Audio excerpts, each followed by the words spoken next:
کہ اے عشق تیرے صدقے، اے عشق تیرے صدقے جلنے سے چھٹے سستے، اے عشق تیرے صدقے جلنے سے چھٹے سستے، جو آگ بجھا دے گی وہ آگ لگائی ہے۔ آپ کہیں گے مطلب کیا ہے؟ مطلب سمجھ لیجئے، مقصد اور مطلب اس شعر کا یہ ہے، اس کا مفہوم یہ ہے کہ جو مصطفیٰ سے پیار کرتا ہے، جو مصطفیٰ سے محبت کرتا ہے، اللہ پاک اپنے فضل سے حضور کے صدقے میں اسے جہنم سے آزاد فرما دیتا ہے۔ اور ڈاکٹر اقبال اسی حضور اعلیٰ حضرت کے شعر کی تشریح کرتے ہوئے کیا لکھتے ہیں؟ ڈاکٹر اقبال کیا لکھتے ہیں؟ کہتے ہیں، ڈاکٹر اقبال نے بڑا شاندار لکھا، آپ ڈاکٹر اقبال بڑے پیارے انداز میں لکھتے ہیں، کہتے ہیں کہ مغز قرآن روح ایمان، مغز قرآن روح ایمان جانے دی ہست حب رحمت للعالمین۔ مطلب سمجھیے شعر کا بھی، حضور اعلیٰ حضرت لکھتے ہیں، وہ علامہ اقبال لکھتے ہیں، ناظم رضا خلیلی صاحب، آپ فرماتے ہیں مغز قرآن، کہہ رہے ہیں قرآن کا مغز، قرآن کا نچوڑ، قرآن کا اصل، اور روح ایمان، کہتے ہیں ایمان کی روح، جانے دین کی جان، ہست حب رحمت للعالمین، فرماتے ہیں کہ قرآن کا مغز نکالو اور دین کی جان سب کچھ جمع کرو گے تو مقصد یہ نکلے گا کہ سارا کچھ جو ہے وہ محمد رسول عربی کی محبت کا نام ہی اسلام ہے۔ اور دوسرے جملے میں پھر ڈاکٹر اقبال نے لکھا تھا، آپ فرماتے ہیں کہ کی محمد سے وفا تو نے تو ہم تیرے ہیں، یہ جہاں چیز ہے کیا لوح و قلم تیرے ہے۔ پھر کہتے ہیں کہ محمد کی محبت دین حق کی شرط اول ہے، اسی میں ہو گر خامی تو سب کچھ نامکمل، اسی میں ہو گر خامی تو سب کچھ نامکمل ہے۔ دیکھیں بڑی توجہ سے سنیں، رب فرماتا ہے مقدس کلام کے اندر، اللہ فرماتا ہے کہ انا ہدیناہ السبیل اما شاکرا و اما کفورا۔ رب فرماتا ہے کہ بے شک ہم نے تمہیں ہدایت کا راستہ عطا فرمایا، اب چاہے تو تم شکر کرو اور چاہے تو تم ناشکری کرو، چاہے تو شکر کرو اور چاہے تو ناشکری کرو۔ اب میں اور آپ اپنی زندگی کا محاسبہ کریں، اپنی قوم کے معاشرے کا محاسبہ کریں تو اکثر و بیشتر ہمیں حالات یہ ملیں گے کہ ہم اکثر خدا کی ناشکری کرتے ہوئے نظر آتے ہیں۔ آپ کہیں گے کیسے ناشکری کرتے ہیں؟ آپ کسی سے معلوم کریں کیا حالت ہے، بڑے چھوٹے انداز میں آپ سے کہے گا زندگی میں بڑی پریشانیاں ہیں، کہے گا فلاں جگہ یہ رکاوٹ، فلاں جگہ یہ دقت، فلاں جگہ کام میں رکاوٹ، کاروبار میں دقتیں۔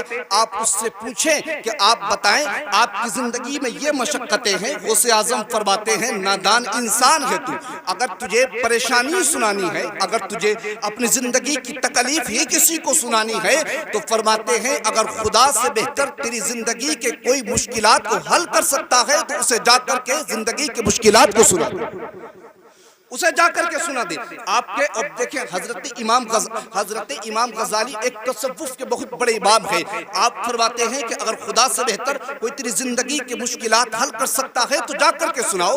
حضرت شیخ سعدی سے کسی نے پوچھا، آپ سے پوچھا کسی نے، ادھر توجہ، آپ سے پوچھا کسی نے، آپ سے پوچھا شیخ سعدی سے کہ کیا حالت ہے؟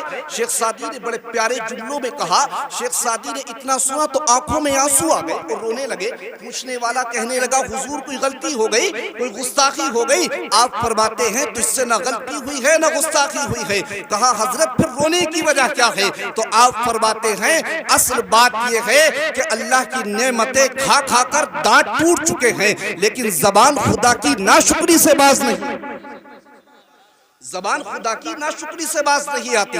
آپ دیکھیں اپنی زندگی کا محاسبہ کریں، آج میں اور آپ اپنے قوم کا معاشرے کا محاسبہ کریں تو پتہ چلے گا نہ جانے کتنی ناشکری کرتے ہیں۔ آپ کہیں گے شکر کس بات کا کریں؟ تو بے شک اللہ کا ہر چیز پر آپ شکر ادا کر سکتے ہیں۔ اللہ نے آپ کو آنکھیں سلامتی کے ساتھ عطا فرمائی، آپ کا جسمانیت کے تمام اعضاء سلامت ہیں، آپ اس بات کا شکر کر سکتے ہیں۔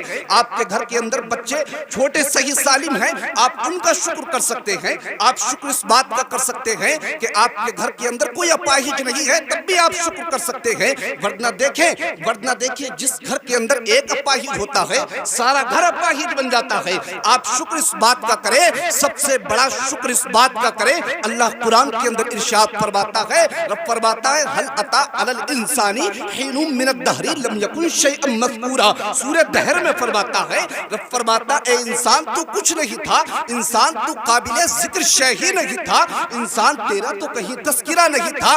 پھر کیا ہوا؟ جب انسان کا ذکر نہیں، انسان کوئی قابل ذکر شے نہیں، تو رب فرماتا ہے جب تجھے کوئی ذکر نہیں کرتا، جب تیرا نام و نشان نہیں تھا، اس وقت میں ہم نے تجھے لقد خلقنا الانسان فی احسن تقویم، ہم نے تجھے اشرف المخلوقات کا تاج پہنا دیا، اور تاج ہی نہیں پہنایا، کہا تجھے اس بات کا شکر ادا کرنا چاہیے کہ اللہ نے تجھے انسان بنا دیا، اور شکر اس بات کا کرنا چاہیے سب سے بڑا کہ اللہ نے انسان بنا کر کے محمد عربی کا غلام بنا دیا۔ اور غلام کیسا بنایا؟ ایسا ویسا محبوب نہیں عطا کیا، ایسا محبوب نہیں عطا کیا جب گلیوں میں چکر لگائے۔ تمہارا پیغمبر، تمہارا محبوب وہ محبوب ہے جو خدا کا بھی محبوب ہے۔ وہ کسی نے کہا تھا کہ ہم اپنا معیار زمانے سے جدا رکھتے ہیں، اور ہم تو محبوب بھی محبوب خدا رکھتے ہیں۔ سبحان اللہ، نعرہ تکبیر، نعرہ رسالت، مسلک اعلیٰ حضرت زندہ باد زندہ باد، سبحان اللہ سبحان اللہ، ماشاءاللہ۔ محبوب خدا رکھتے ہیں۔ آپ کہیں گے ناظم صاحب، آپ کہیں گے شکر کس بات کا کریں، تو بہت سارے لوگ آپ کو چراہوں پر بیٹھ کر کے یہ گفتگو کرتے ہوئے مل جائیں گے، بیٹھ کر کے بڑے بڑے جملے استعمال کرتے ہیں۔ کوئی کہتا ہے صاحب دنیا میں آئے تھے تو خالی ہاتھ تھے، اور دنیا سے جائیں گے تو خالی ہاتھ جائیں گے، لیکن ان سے ایک ہی جملہ کہنا، ان سے کہنا تم آئے ہوگے دنیا میں خالی ہاتھ، لیکن ہم دنیا میں خالی ہاتھ نہیں آئے تھے۔ تم جاؤ گے دنیا سے خالی ہاتھ، لیکن ہم خالی ہاتھ نہیں جائیں گے۔ وہ پوچھے پھر تم کیسے آئے تھے، تو تم کہنا جب دنیا میں آئے تھے تب بھی مصطفیٰ کا عشق سینے میں لے کر کے آئے تھے، اور دنیا سے جائیں گے تب بھی مصطفیٰ کا عشق ہاتھوں میں سینے میں لے کر کے چلے جائیں گے، اور ساری کائنات کی آنکھوں میں آنکھیں ڈال کر کے یہی کہیں گے جو بریلی کے امام نے کہا تھا کہ لحد میں عشق کے رخے شہے کا داغ لے کے چلے، اندھیری رات سنی تھی چراغ لے کے چلے، تیرے غلاموں کا نقش قدم ہے راہ خدا، وہ کیا بہت سکے جو یہ سراغ۔ سبحان اللہ سبحان اللہ، نعرہ تکبیر، نعرہ رسالت، نعرہ حیدری زندہ باد زندہ باد، سبحان اللہ سبحان اللہ، ماشاءاللہ ماشاءاللہ ماشاءاللہ۔ دیکھیں وہ کیا بہت سکے جو سراغ لے، جو یہ سراغ لے کے چلے گی۔ آپ دیکھیں آج قوم مسلم کا جائزہ لیں، آج نہ جانے کتنی ایسی بچیاں ہیں جو مرتد ہو رہی ہیں، آج کتنے ایسے جوان ہیں کہ جو غیروں کے نرغوں میں پھنس چکے ہیں، کتنی ایسی قوم کی بیٹیاں ہیں کہ جو دوسروں کو نرغوں میں پھنس چکی ہے۔ آپ کہیں گے مولانا ہمیں کیا کرنا ہے، تمہیں کرنا کیا ہے بتائیں؟ بڑی بڑی باتیں کرتے ہیں چوراہوں پر بیٹھ کر کے، ہوٹلوں میں چائے میں چسکی لگا کر کے بڑی بڑی باتیں کرتے ہیں۔ کوئی کہتا ہے صاحب یہ کر دیں گے، کوئی کہتا ہے اتنی طاقت ہے، کوئی کہتا ہے اتنی دولت ہے، کوئی کہتا ہے اتنا سرمایہ ہے، کوئی کہتا ہے اتنی بات ہے، کوئی کہتا ہے ذرہ نہیں لگے گا، اس کو مٹا کر کے ختم کر دوں گا۔ لیکن بتائیں تم عروج کی بات کرتے ہو، ابھی تک تو تم سے ان دھاگوں سے نہیں نکلا گیا۔ کہیں جاتے ہو کوئی بابا تمہارے ہاتھ میں دھاگا باندھ دیتا، کہیں جاتے ہو کوئی تمہارے ہاتھ میں دھاگا لپیٹ دیتا، کہتا اجمیر کا دھاگا، ابھی تو یہیں سے جہالت ختم نہیں ہوئی۔ کہیں پر جاتے ہو کوئی کہتا کہ مکان بنایا ہنڈیا لگا دو، تمہارے گھر کو نظر بس سے محفوظ رہے گا۔ آپ دیکھیں کسی جوان کا کام نہیں چلے تو پریشان ہو کر کے جاتا کسی میاں کے پاس، کوئی کہتا تعویذ لے جاؤ پرس میں رکھ لینا برکتیں ہو جائیں گی۔ بتائیں یہ قوم کی جہالت، اور پھر کہتے ہیں بڑی بڑی باتیں کرتے ہیں، کہتے ہیں یہ کر دیں گے، کچھ نہیں کیا اب تک قوم مسلم نے۔ بتائیں کیا کر سکتے ہو تم؟ آج دیکھیں قوم کی بیٹیوں کے حالات دیکھیں، نہ جانے کتنی بیٹیاں ایسی ہیں جو غیروں کے نرغے میں پھنس چکی ہیں، اور بیٹھ کر کے ہوٹلوں پر بڑی بڑی باتیں کی جاتی ہے۔ بتائیں کیسے اپنی زندگی کو ہم پار کریں گے، کیسے مصطفیٰ کے عشق میں زندگی گزاریں گے؟ کیا تم نے تاریخ کو نہیں پڑھا؟ کیا مصطفیٰ کے صحابہ کی زندگی نہیں پڑھی؟ کیا مصطفیٰ کے غلاموں کی زندگی کا مطالعہ نہیں کیا؟ آج دیکھیں گھر کے اندر دیکھیں جب والدین نیک ہوتے ہیں تبھی اولاد، جب والدین نیک ہوتے تب اولاد نیک بنتی ہے. اگر کوئی باپ بمبئی کے ہوٹل میں بیٹھ کر بھی گناہ کرے گا تو اس کا اثر اس کی اولاد پر پڑ جائے گا. اگر کوئی ماں کہیں پر بیٹھ کر کے بھی جھوٹ بولے گی اس کا اثر اس کی اولاد پر پڑ جائے گا. آج دیکھیں اولاد کی تربیت کس طریقے سے کرتے ہیں. آج اولاد کی تربیت ایسے ہوتی ہے یا تو بچے کو سیریل دکھا کر کے تربیت کر رہے ہیں یا پھر بچے کو بیہودہ گانے دکھا کر کے تربیت کر رہے ہیں. یہی تک نہیں, آپ دیکھیں پہلے کی مائیں ہوتی تھی جب آٹا گونتی قرآن کی تلاوت کرتی, جب پہلے کی مائیں ہوتی تھی کپڑے دھوتی مصطفیٰ پر درود پڑھتی, پہلے کی مائیں تھی بچوں کو گود میں لیتی تب مصطفیٰ پر درود پڑھتی, پہلے کی مائیں تھی بچے کو جب خون جگر پیش کرتی پہلے وضو فرما لیتی, پہلے کے باپ تھے جب مزدوری کرتے تو اس وقت میں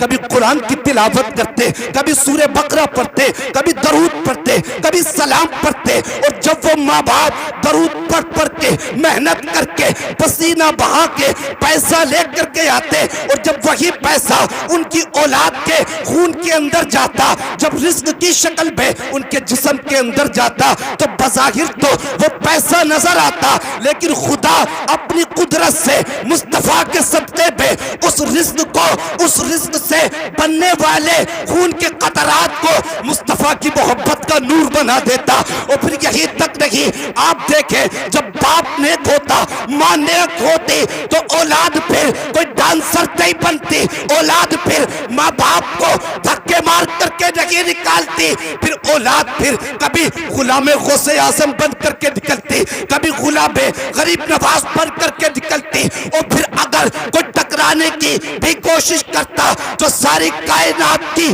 آنکھوں میں آنکھیں ڈال کر کے یہی کہتے جو ڈاکٹر اقبال نے کہا تھا کہ کی محبت سے وفا تو نے تو ہاتھ تیرے ہے, یہ جگہ چیز ہے کیا لوح و قلم تیرے ہے. سبحان اللہ. نعرہ تکبیر, نعرہ رسالت, نعرہ حیدری, مسلک اعلیٰ حضرت, فیضان اعلیٰ حضرت, جشن شادی خانہ آبادی مولانا محمد فیضان رضا صاحب قبلہ خلیلی زندہ باد زندہ باد. سبحان اللہ سبحان اللہ, ماشاءاللہ ماشاءاللہ. آج دیکھیں قوم کی بچیوں کے حالات دیکھیں, بڑا دل دکھتا ناظم بھائی جب پتہ چلتا کہ فلاں جگہ پر ایک مسلمان کی بیٹی غیر مسلم کے ساتھ میں چلی گئی. بتائیں اس کا احساس کون کرے گا. اتنی تکلیف تمہیں مجھے نہیں ہوتی جتنی تکلیف پیغمبر اعظم کو اس بات کی ہوتی ہے. تم کیا سمجھتے ہو کہ گھروں پہ بیٹھ کر کے ریشمین قالین کے بستروں پر بیٹھ کر کے آرام کی نیند سو لیں گے تو قیامت میں اس بات کا حساب نہیں ہوگا.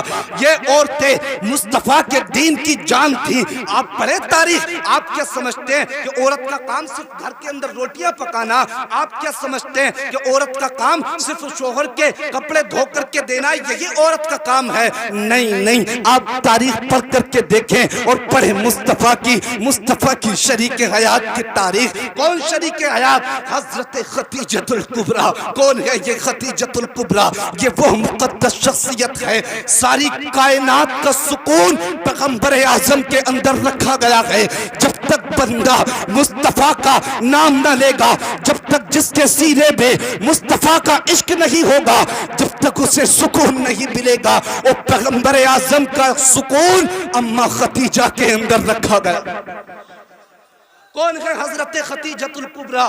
پڑھ کر کے دیکھیں تاریخ. جب غار حرا میں پیغمبر اعظم پر قرآن کی آیتیں نازل ہوئی, جب قرآن نازل ہوا اور سورہ اقرا کی آیت کریمہ نازل ہوئی, مصطفیٰ کریم نے کسی مکہ کے چودھری کو نہیں سنایا قرآن, مصطفیٰ کریم نے مکہ کے کسی ٹھیکیدار کو نہیں سنایا, بلکہ پیغمبر اعظم غار حرا سے اپنی شریک حیات حضرت خدیجۃ الکبریٰ کے قریب تشریف لے کر کے آ گئے اور سنا دی قرآن کی آیتیں.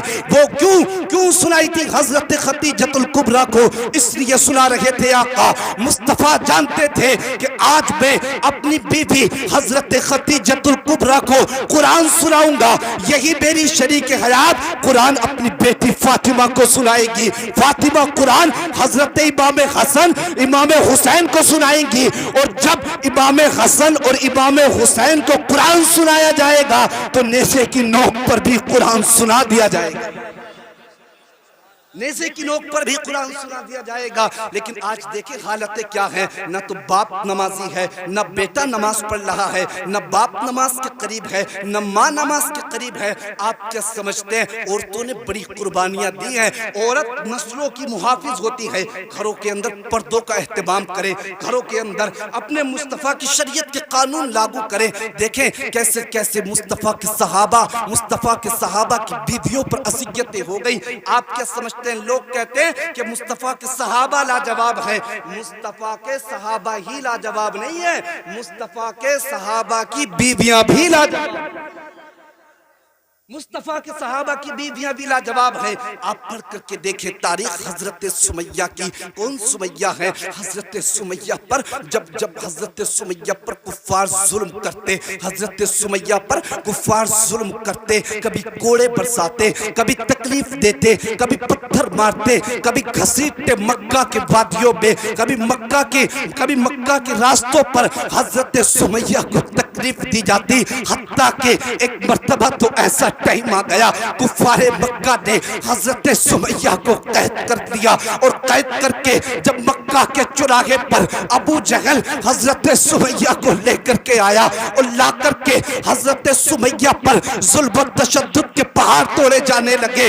کفار کہے لگا رہے تھے، ادھر کفار کوڑے برساتے، آپ کے جسم کے اوپر سے چمڑی چھٹ جاتی، آپ کے جسم کے اوپر سے کھال چھٹ جاتی، کفار کوڑے مارتے، چیخیں نکل جاتی حضرت سمیہ کی، اور کفار کہے لگاتے. کفار ہنس رہے تھے، اور کفار ہنس کر کہتے، او سمیہ ابھی بھی مصطفیٰ کے دین کو چھوڑ دو. حضرت سمیہ پلٹ کر کے کفار کی آنکھوں میں آنکھیں ڈالتی اور فرماتی، او کفار مکہ، تم کیا سمجھتے ہو کہ ان ظلم و زیادتی کے ذریعے یہ مال و دولت دے کر کے تم کیا سمجھتے ہو کہ میرے ایمان کو تم چھین لوگے؟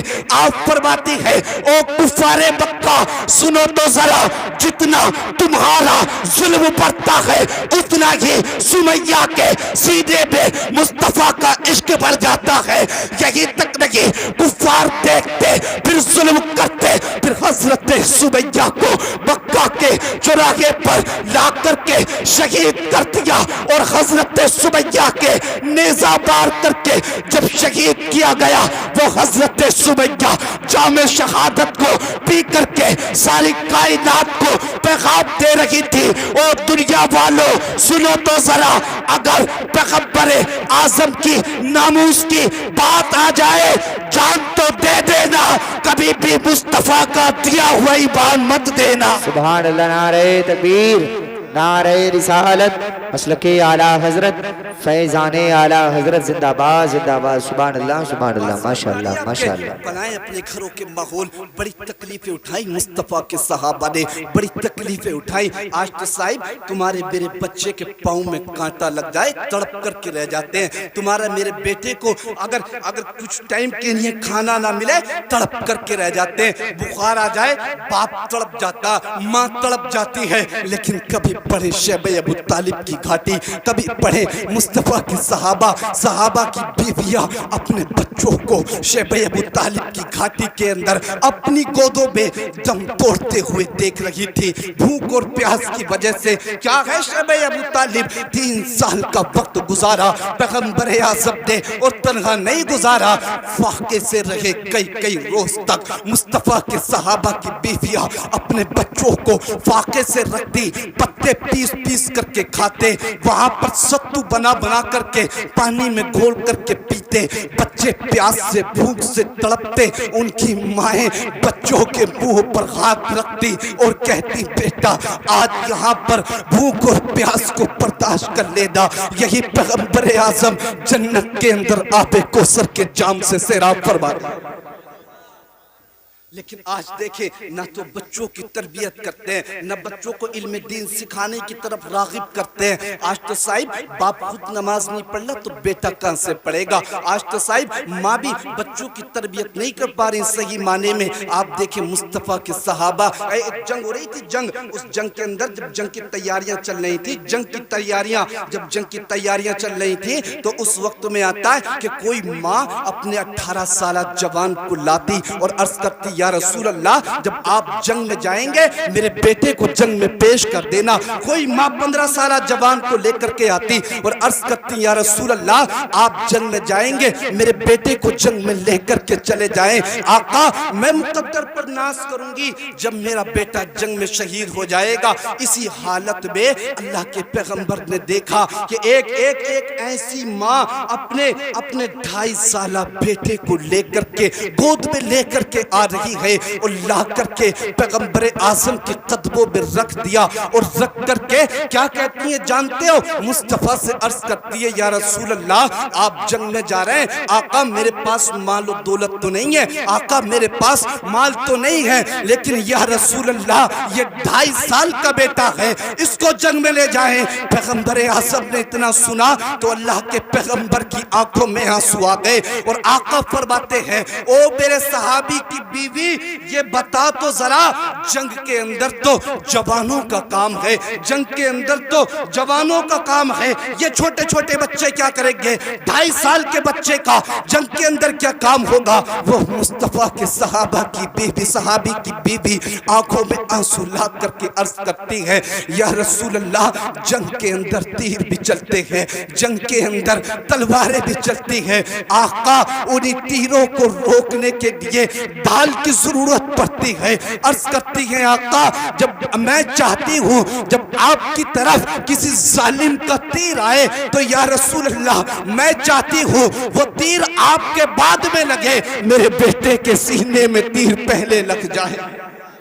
پیغمبر اعظم نے اتنا سنا تو آنکھوں میں آنسو آ گئے اللہ کے پیغمبر کی, اور مصطفیٰ نے اپنے ہاتھوں کو اٹھا دیا اور آقا دعا کرتے ہیں یا اللہ اس ماں کو بھی سلامت رکھنا اور اس کے بیٹے کو بھی سلامت رکھنا.